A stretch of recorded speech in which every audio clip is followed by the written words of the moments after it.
ಮುಡಾ ಹಗರಣ ತನಿಖೆ ಚುರುಕುಗೊಳಿಸಿದ್ದಾರೆ ಲೋಕಾಯುಕ್ತ ಅಧಿಕಾರಿಗಳು. ಇದೀಗ ಸ್ಥಳ ಮಹಜರು ಮಾಡಲು ಕೂಡ ಮುಂದಾಗಿದ್ದಾರೆ. ಮುಡಾ ಹಗರಣಕ್ಕೆ ಸಂಬಂಧಪಟ್ಟಂತೆ ಈಗ ಒಂದು ರೀತಿಯಾಗಿ ಲೋಕಾಯುಕ್ತ ತನಿಖೆಯ ಆರಂಭಿಕ ಹಂತದಲ್ಲಿ ಮಾಹಿತಿಯನ್ನು ಕಲೆ ಹಾಕಲು ಮುಂದಾಗಿರುವಂತದ್ದು. ಈಗ ಕೆಸರೆಯಲ್ಲಿ ನಡೆದ ಮೂಲ ಜಮೀನು ಸರ್ವೆ ಕಾರ್ಯ ಕೂಡ ನಡೆಸಲಾಗ್ತಾ ಇದೆ. ಮುಡಾ ವಿವಾದದ ಮೂಲದಿಂದಲೇ ಈಗ ಲೋಕಾಯುಕ್ತ ಅಧಿಕಾರಿಗಳು ತನಿಖೆಗೆ ಮುಂದಾಗಿದ್ದಾರೆ. ಮುಡಾ ಹಗರಣ ತನಿಖೆಯನ್ನ ಚುರುಕುಗೊಳಿಸಿದ್ದಾರೆ ಲೋಕಾಯುಕ್ತ ಅಧಿಕಾರಿಗಳು.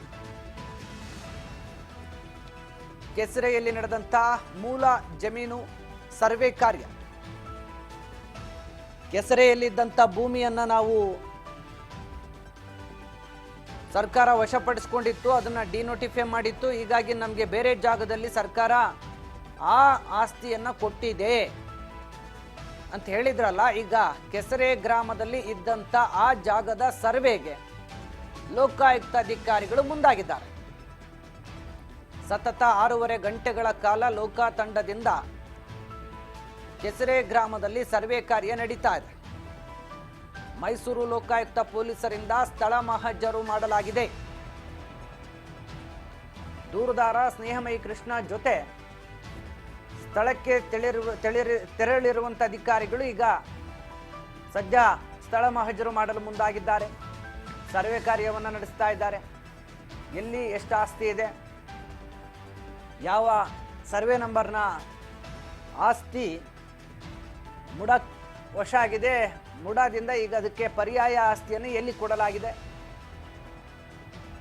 ಈ ಎಲ್ಲ ವಿಚಾರಕ್ಕೆ ಸಂಬಂಧಪಟ್ಟಂತೆ ಈಗ ಸ್ನೇಹಮಯಿ ಕೃಷ್ಣ ಅವರು ಅಧಿಕಾರಿಗಳೊಟ್ಟಿಗೆ ಅಲ್ಲೇ ಸ್ಥಳದಲ್ಲೇ ಸ್ಥಳ ಪರಿಶೀಲನೆಗೆ ಮುಂದಾಗಿರುವಂಥದ್ದು. ಸ್ನೇಹಮಯಿ ಕೃಷ್ಣ ಅವರು ತೋರಿಸಿದಂಥ ಜಾಗದಲ್ಲಿ ಈಗ ಸರ್ವೆ ಮಾಡೋದಕ್ಕೂ ಕೂಡ ಅಧಿಕಾರಿಗಳು ಮುಂದಾಗಿದ್ದಾರೆ.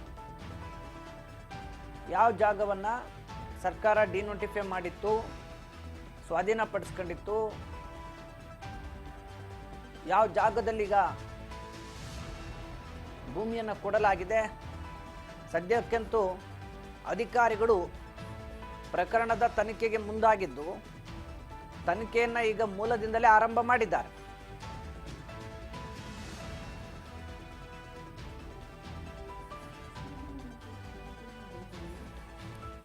ಈ ಬಗ್ಗೆ ಹೆಚ್ಚಿನ ಮಾಹಿತಿಯನ್ನ ಕೊಡ್ತಾರೆ ಸ್ನೇಹಮಯಿ ಕೃಷ್ಣ ಅವರು. ಈಗ ನಮ್ಮ ಜೊತೆ ಫೋನ್ ಸಂಪರ್ಕದಲ್ಲಿದ್ದಾರೆ, ಮಾತನಾಡಿಸ್ತಾ ಹೋಗ್ತೀನಿ. ಸರ್ ನಮಸ್ಕಾರ. ಸರ್ ಸರಿ ಕೇಳಿಸ್ತಲ್ಲ ಸರ್? ಸರ್ ಕೇಳಿಸ್ತಾ ಇದೆಯಾ? ಈಗ ಕೇಳಿಸ್ತಾ ಇದೆಯಾ ಸರ್? ಸರ್ ಈಗಾಗಲೇ ತನಿಖೆ ಆರಂಭ ಆಗಿದೆ. ಇವತ್ತು ಸ್ಥಳ ಮಹಜರು ಕೂಡ ಮಾಡಿದ್ರು, ಸ್ಥಳಕ್ಕೆ ನೀವು ಕೂಡ ಭೇಟಿ ಕೊಟ್ಟಿದ್ರಿ. ಏನೆಲ್ಲ ಆಯ್ತು ಸರ್ ಇವತ್ತಿನ ಡೆವಲಪ್ಮೆಂಟ್? ಸರ್ ಅಲ್ಲಿ ಸರನ್ ನಂಬರ್ 464ರಲ್ಲಿ ಜಮೀನು ಏನಿದೆ ಪೂರ್ತಿ ಅಳತೆ ಮಾಡಿ ಅದರಲ್ಲಿ ಏನಿದೆ ಅಂತ ಹೇಳಿ ಅದ್ರ ಬಗ್ಗೆ ಎಲ್ಲ ಒಂದು ಮಹಜಾರ್ ಮಾಡಿದ್ದಾರೆ. ಅದ್ರ ಜೊತೆಗೆ ಸರನ್ ನಂಬರ್ 462ರಲ್ಲಿ 37 ಕುಂಟೆ ಏನ್ ಜಮೀನಿದೆ, ಆ ಜಮೀನು ಏನೇನು ಇದೆ ಅನ್ನೋದ್ರ ಬಗ್ಗೆ ಒಂದು ವಿವರವಾಗಿ ಅಳತೆಯನ್ನ ಮಾಡಿಸಿ ಭೂಮಾಪನ ಇಲಾಖೆ ಅಧಿಕಾರಿಗಳು ಮತ್ತೆ ಮೂಡಾ ಅಧಿಕಾರಿಗಳು ಎಲ್ಲರೂ ಕೂಡ ಬಂದು ಆ ಲೋಕಾಯುಕ್ತರ ಅಧಿಕಾರ ಸಮ್ಮುಖದಲ್ಲಿ ಮಹಜಾರ್ ಮಾಡಿಕೊಟ್ಟಿರ್ತಾರೆ. ಅಳತೆ ಮಾಡಿ ಏನೇನಿದೆ ಅನ್ನೋ ಉಲ್ಲೇಖ ಮಾಡಿ.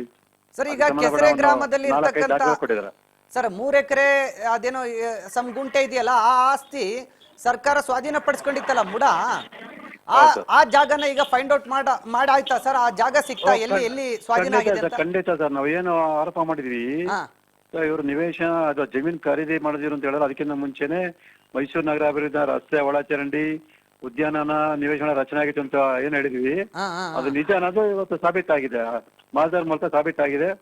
ಅಲ್ಲಿ ಉದ್ಯಾನವನ ಇರೋಂಥದ್ದು, ರಸ್ತೆ ಮಾಡಿರೋಂಥದ್ದು, ನಿವೇಶನ ರಚನೆ ಆಗಿರೋಂಥದ್ದು, ಒಳಚರಂಡಿ ಎಲ್ಲಾನು ಕೂಡ ಅಲ್ಲಿ ಗೋಚರವಾಗಿದೆ.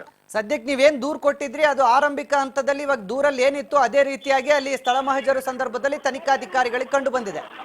ಹೌದು ಹೌದು ಸರ್, ಹೌದು ಸರ್. ಓಕೆ ಸರ್, ಇದು ಈಗ ವಿಜಯನಗರದಲ್ಲಿ ಇರ್ತಕ್ಕಂಥ ಸೈಟ್ಗಳು ಕೂಡ ಇವತ್ತು ಸ್ಥಳ ಮಹಜರು ಮಾಡಿದ್ರ ಸರ್?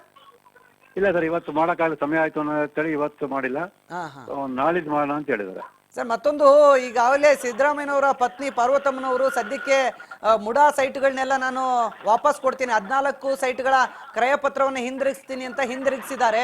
ಸೊ ಈ ಮೂಲಕ ಏನಾದ್ರೂ ಕೇಸಿನ ಮೇಲೆ ಹೊಡೆತ ಬೀಳ್ಬೋದಾ ಸರ್? ಖಂಡಿತ ಏನು ಬೀಳೋದ, ಮತ್ತಷ್ಟು ನಮ್ಮ ಆರೋಪಕ್ಕೆ ಬಲ ಸಿಕ್ಕಂತಾಗಿದೆ, ಸಾಕ್ಷ್ಯಾಧಾರ ಸಿಕ್ಕಂತಾಗಿದೆ. ಅವ್ರೇನು ಇದುವರೆಗೂ ಸಿದ್ದರಾಮಯ್ಯ ಅವರು ರಾಜ್ಯ ಜನತೆಗೆ ಸುಳ್ಳು ಹೇಳ್ತಾ ಇದ್ರು, ನಾವು ಯಾವ್ದೋ ತಪ್ಪು ಮಾಡಲ್ಲ, ಅಕ್ರಮ ನಿವೇಶನ ಪಡೆದಿಲ್ಲ ಅಂತೇಳಿ. ಅದು ಸುಳ್ಳು, ಅಲ್ಲಿ ಅಪರಾಧ ಕೃತ್ಯ ನಡೆದಿರೋದು ಮತ್ತೆ ಅಕ್ರಮ ನಿವೇಶನ ಪಡೆದ ನಿಜ ಅಂತೇಳಿ ಸಾಬೀತಾಗಿದೆ. ಒಟ್ನಲ್ಲಿ ಈಗ ವಾಪಸ್ ಕೊಟ್ಟಿರೋದ್ರಿಂದ ಯಾವುದೇ ರೀತಿ ತನಿಖೆಯ ಮೇಲೆ ಅಡ್ಡಿ ಉಂಟಾಗೋದಿಲ್ಲ.